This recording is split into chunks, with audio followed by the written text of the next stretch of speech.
ہے. میں کریڈٹ دینا چاہوں گا دنیا ٹی وی کو کیونکہ انہوں نے رپورٹ کیا ہے. انہوں نے جی خبر چلائی چیئرمین پی ٹی آئی کی گرفتاری کی اندرونی کہانی. بشرا بی بی نے گرفتاری کے لیے جانے والے پولیس افسران کو دھمکیاں دیں. پولیس نے عمران خان کا موبائل اور سامان تحویل میں لیا تو بشرا بی بی نے پولیس افسر سے بدتمیزی کی. سامان تحویل میں لینے پر بشرا بی بی نے سینئر پولیس افسر کو بغیرت کہا. پولیس افسر جب صندوق کھولنے لگا تو بشرا بی بی نے کہا تمہارا وضو نہیں, اس کو ہاتھ نہ لگاؤ. پولیس افسر نے جواب دیا آپ کیسے کہہ سکتی ہیں میرا وضو نہیں. پولیس ذرائع کے مطابق صندوق کے اندر سے تعویذ, یہ تو ویسے رانا ثناء اللہ صاحب نے بھی ابھی کچھ دن پہلے کہی تھی بات, صندوق کے اندر سے تعویذ اور کاغذوں کی راکھ ملی. صندوق کے اندر سے کچھ ایسے کاغذ بھی ملے جس کی تحریر پڑھی نہیں جا سکتی. اب یہ جو خبر تھی نا کہ تحریر اس کی کاغذ ایسے ملے جس کی تحریر پڑھی نہیں جا سکتی, میں نے آج تک کوئی ایسے کاغذ نہیں دیکھے جس کی تحریر پڑھی نہ جا سکتی. میرے تو آج تک کوئی ایسا صفحہ گزرا ہی نہیں میری آنکھوں کے سامنے سے جس میں آپ تحریر پڑھ نہ سکتے ہو, ہے نا. کتنی حیران کن بات ہے یہ, کتنی عجیب بات ہے. اچھا کاغذ کو کوئی نہیں دکھایا گیا, ایسے کون سے کاغذ تھے یا کیا تھا. جس طرح ڈائری دکھا دی گئی کہ ڈائری کا کوئی ایک صفحہ دکھا دیا گیا, وہی سارے چینلوں کے اوپر چل رہا تھا اور اس کے اوپر بڑی بڑی ٹرانسمیشنز ہو گئی, ڈائری لب گئی. تو ابھی تک ان تعویذوں کا اور کاغذوں کی راکھ کا اور صندوق کے اندر سے یہ جو ایسے کاغذ ملے جس کی تحریر پڑھی نہیں جا سکتی, اس کی کوئی ڈیٹیلز اب تک بس مزید سامنے, بس اتنا ہی رپورٹ ہوا ہے. تو وہ کڑی جو سٹارٹ ہوئی تھی کامران خان صاحب سے اور اس کے بعد ڈائری تک گئی, اب کاغذوں کی راکھ تک آ گئی اور ایسے کاغذوں تک آ گئی ہے جو آپ پڑھ نہیں سکتے. ٹھیک ہے, آپ پڑھ نہیں سکتے. پتہ نہیں کی ہو رہا ہے. اچھا جی, اس کے علاوہ جناب لاہور میں انسداد دہشت گردی کی خصوصی عدالت کے جج اعجاز احمد بھٹو نے جناح ہاؤس پر حملہ اور جلاؤ گراؤ کیس کی سماعت کی.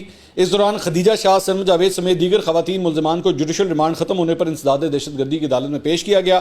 تفتیشی افسر نے خواتین ملزمان کی جوڈیشل ریمانڈ میں توسیع کی درخواست کرتے ہوئے استدعا کی کہ مقدمے کے چلان تیاری کے مرحلے میں کچھ مہلت دی جائے.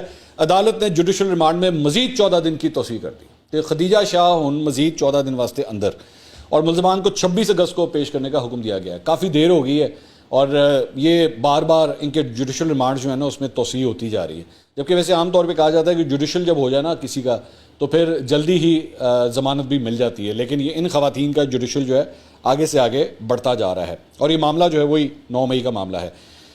اس کے علاوہ تحریک انصاف کے رہنما اعجاز چودھری کے جوڈیشل ریمانڈ میں بھی 14 دن کی توسیع کر دی گئی ہے اور انہیں بھی 26 اگست کو دوبارہ پیش کرنے کا حکم دیا گیا ہے. اعجاز چودھری پر 9 مئی کو گاڑیاں چلانے کے 2 مقدمات ہیں, یہ ان کے اوپر 2 مقدمات یہ بنے ہوئے ہیں. اس کے علاوہ جناب پاکستان تحریک انصاف کے رہنما اور سابق وزیر خیبر پختونخوا عاطف خان کے بیٹے کو پشاور سے حراست میں لے لیا گیا ہے. نائب صدر P T I Khyber Pakhtunkhwa ظاہر شاہ نے دعویٰ کیا ہے کہ ایف آئی اے نے رہنما P T I Atif Khan کے بیٹے کو پشاور ایئرپورٹ سے حراست میں لے لیا ہے. تاہم ایف آئی اے کی جانب سے اس حوالے سے کسی قسم کی تفصیلات سامنے نہیں آئی ہیں. دوسری طرف افتخار دورانی صاحب جو ہیں موسٹ پرابلی گھر واپس آ گئے ہیں اور انہوں نے ایکچولی ٹویٹ کیا اور ٹویٹ میں انہوں نے کہا کہ الحمدللہ محفوظ ہوں, دعاؤں اور نیک خواہشات پر سب کا شکریہ ادا کرتا ہوں. تو ایک خبر جو ہے وہ اس سلسلے میں یہ ہے. اچھا جی, علی محمد خان صاحب وہ پاکستان تحریک انصاف کے رہنما جنہیں 8 دفعہ گرفتار کیا گیا تھا, وہ اب ٹاک شوز کے اندر آنا شروع ہو گئے ہیں. کل وہ شہزاد اقبال صاحب کے شو میں آئے ہوئے تھے, ان سے سوال کیا گیا, شہزاد اقبال صاحب نے سوال کیا آپ کی گرفتاری بار بار کیوں ہو رہی تھی. علی محمد خان صاحب نے کہا شاید میں ان کو پسند آ گیا تھا. ان سے سوال ہوا کوئی ایسا مطالبہ تھا جو آپ سے بار بار کیا جا رہا تھا اور آپ وہ مطالبہ پورا نہیں کر رہے تھے اس لیے آپ کو دوبارہ گرفتار کر لیا جاتا تھا. علی محمد خان صاحب نے کہا شہزاد بھائی آپ سمجھدار آدمی ہیں, جانے نہ جانے تو ہی نہ جانے شہزاد, باغ تو سارا جانے ہے, لیکن بہرحال اللہ نے سرخرو کیا. تو علی محمد خان صاحب نے کچھ نہ کہتے ہوئے بھی میرے خیال میں بہت کچھ کہہ دیا.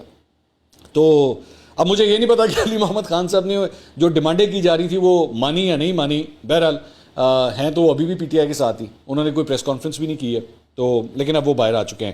وسیم بدامی صاحب کو بھی انہوں نے انٹرویو دیا کل رات کو, تو اس پہ انہوں نے کہا کہ جیل کی صحبت اپنی جگہ, لیکن اللہ کے کرم سے اللہ نے جیل میں عزت سے رکھا, کوئی جسمانی تشدد یا تذلیل کا نشانہ نہیں بنایا گیا, لیکن جیل کا ایک امتحان بہرحال ہوتا ہے. جہاں تک سائفر کا تعلق ہے, اس پر 2 سب سے پاورفل کمیٹیاں جو ہیں نیشنل سیکیورٹی کی وہ بیٹھی ہیں, ایک خان صاحب کے نیچے ایک میاں صاحب کے نیچے, دونوں میں اس وقت کے چیف صاحب بھی تھے اور ڈی جی آئی بھی تھے. دونوں کمیٹیز نے ایک ہی بات کی, بلیٹنٹ انٹرفیرنس ہے اور ڈیمارچ کیا گیا اس ملک کے, جو مناسب طریقہ تھا وہ کر دیا گیا. اس کا مطلب ہے کچھ ہوا تھا باہر سے اور بلیٹنٹ ہوا تھا.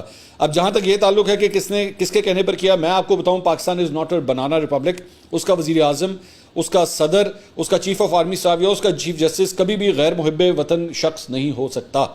ہاں ڈفرینس آف اوپینین آپ کا ہو سکتا ہے. سوال ان سے کیا گیا کہ پاکستان کا سپہ سالار کسی دوسرے ملک کے کہنے پر اپنے ملک کی حکومت گرا سکتا ہے؟ کیا باجوہ صاحب نے گرائی یا نہیں گرائی؟ تو علی محمد خان صاحب نے کہا یہ تو آپ بہت عجیب سا سوال کر رہے ہیں. تو بدامی صاحب نے کہا یہ میں وہ کہہ رہا ہوں جو آپ کے لوگ بیچ رہے ہیں پچھلے 15 مہینے سے, میں تو وہ جملہ دہرا رہا ہوں. علی محمد خان نے کہا پاکستان کا صدر, وزیر اعظم اور آرمی چیف ہمیشہ وہی کرے گا جو ملک کے مفاد میں ہو, وہ کبھی غیر محب وطن ہو ہی نہیں سکتا. کوئی غیر محب وطن شخص ہمارے ملک کے اہم عہدوں تک نہیں پہنچ سکتا. It is not a banana republic. تو علی محمد خان صاحب انڈائریکٹلی یہ کہہ رہے ہیں کہ جنرل باجوہ صاحب اس قسم کی کوئی حرکت کر ہی نہیں سکتے, کیونکہ یہی اصل مدعا ہے نا, یہی سودا تو یہی ہے جو عمران خان صاحب بیچ رہے تھے. پھر ان سے سوال ہوا اگر کوئی یہ کہے کہ میرے چیئرمین کو پولیس نے تھوڑی اٹھایا تھا, میرے چیئرمین کو تو رینجرز نے اٹھایا تھا جو نیم فوجی دستہ ہوتا ہے, تو پھر احتجاج بھی تو جی ایچ کیو پر ہونا تھا اور کہاں ہونا تھا, تو یہ دلیل آپ کے خیال میں ٹھیک ہے یا غلط؟ اس پہ انہوں نے کہا میں تو اس بات پر بہت زیادہ کلیئر ہوں, چاہے کوئی کچھ بھی کہے, سیاست کا اور سیاسی احتجاج کا فورسز سے کوئی تعلق نہیں ہے. چاہے آپ کا جتنا بھی گلا ہو, آپ پریس کلب کے سامنے جا سکتے ہیں, جائیں وہاں پر جا کر کریں, آپ عوامی جگہ پر جا کر کریں, کیونکہ بنیادی طور پر سیاستدان, اداروں اور عوام کے بیچ ایک رابطہ ہوتا ہے. تو پھر ان سے سوال ہوا تو جو دلیل میں نے دی یہ ٹھیک ہے یا غلط ہے؟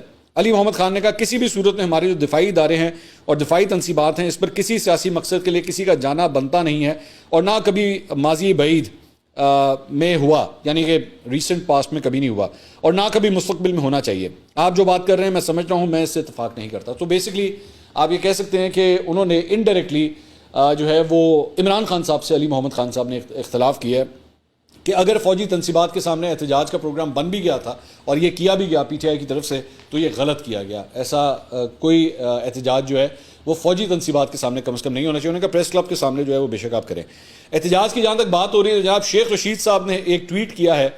انہوں نے کہا 13 اگست رات انشاءاللہ 11 بجے میں لال حویلی کے باہر قوم سے خطاب کروں گا. تو کل رات کو جو ہے شیخ رشید صاحب لال حویلی کے باہر بڑی دیر کے بعد کسی جلسے سے جو ہے وہ خطاب کرنے کا ارادہ رکھتے ہیں. It will be worth watching کہ وہ کیا کہتے ہیں. ٹی وی پہ آنا تو انہوں نے تقریباً چھوڑ دیا ہے, آج کل ٹی وی کے اوپر نہیں آتے.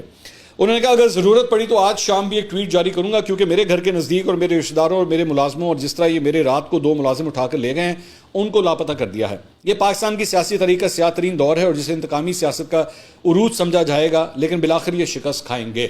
تو شیخ رشید صاحب جو ہے نا وہ آپ کہہ سکتے ہیں کہ دوبارہ ایک دفعہ ایکٹیو ہو گئے. اب میں جانتا ہوں کہ آپ بے تاب ہو رہے ہوں گے کہ بھائی وہ کون سی اداکارہ ہے جو سیاستدان بھی ہے اور اسے قید کی سزا سنا دی گئی ہے. تو جناب وہ ہیں بھارتی اداکارہ جیا پرادھا. اب جو ہماری نئی پود ہے شاید وہ جیا پرادھا کے نام سے زیادہ واقف نہ ہو, اسی تو ان بڈھے ہو رہے ہیں, ظاہری گل ہے پرانے ہو گئے ہیں. تو جو لوگ 70s 80s اور 90s بلکہ 80s تک میرے خیال میں وہاں تک کی جنہوں نے فلمیں دیکھی ہوئی ہیں, تو جیا پرادھا جو ہیں وہ بڑی ایک مشہور اداکارہ تھیں بھارت کی. اب تو ایکٹنگ نہیں کرتی وہ اس کے بعد, لیکن وہ پھر سیاست میں آ گئی تھیں. تو ان کو بھی جو ہے وہ قید کی سزا سنائی گئی ہے, اور 6 ماہ قید کی سزا ان کو سنائی گئی ہے, اور انشورنس فراڈ کا ان کے اوپر الزام لگایا گیا. ان کی اپنی کمپنی کے اندر سے ایک ملازم نے جو ہے وہ یہ الزام لگایا تھا کہ جی ہماری تنخواہوں سے انشورنس کے پیسے جو ہے وہ ان کی ہماری کمپنی جو ہے وہ کاٹ رہی ہے, لیکن آگے جو گورنمنٹ کی جو انشورنس ہوتی ہے, انشورنس کمپنی کو جو پیسے دینے ہوتے ہیں ان کو یہ پیسے آگے ٹرانسفر نہیں ہو رہے. ہماری سیلریوں میں سے کٹ رہے ہیں لیکن آگے ٹرانسفر نہیں ہو رہے, اور کانسیکوینٹلی ہمیں انشورنس بھی نہیں مل رہی. تو اس کے یہ جو کمپنی تھی اس کی مالکن جو ہیں وہ جیا پرادھا تھی. تو جیا پرادھا کو جو ہے وہ جرمانہ بھی کیا گیا ہے اور 6 ماہ قید کی سزا بھی سنا دی گئی ہے. ویسے ہی میں بات کر رہا تھا تو انہوں نے کہا پاکستان میں اداکار قید ہو رہے ہیں اور وہاں پہ اداکارائیں قید ہو رہی ہیں. Just on a lighter note, don't take that seriously. تو جناب یہ اب تک کی اپڈیٹ تھی. انشاءاللہ اگلی ویڈیو میں آپ سے دوبارہ ملاقات ہوگی. اللہ حافظ.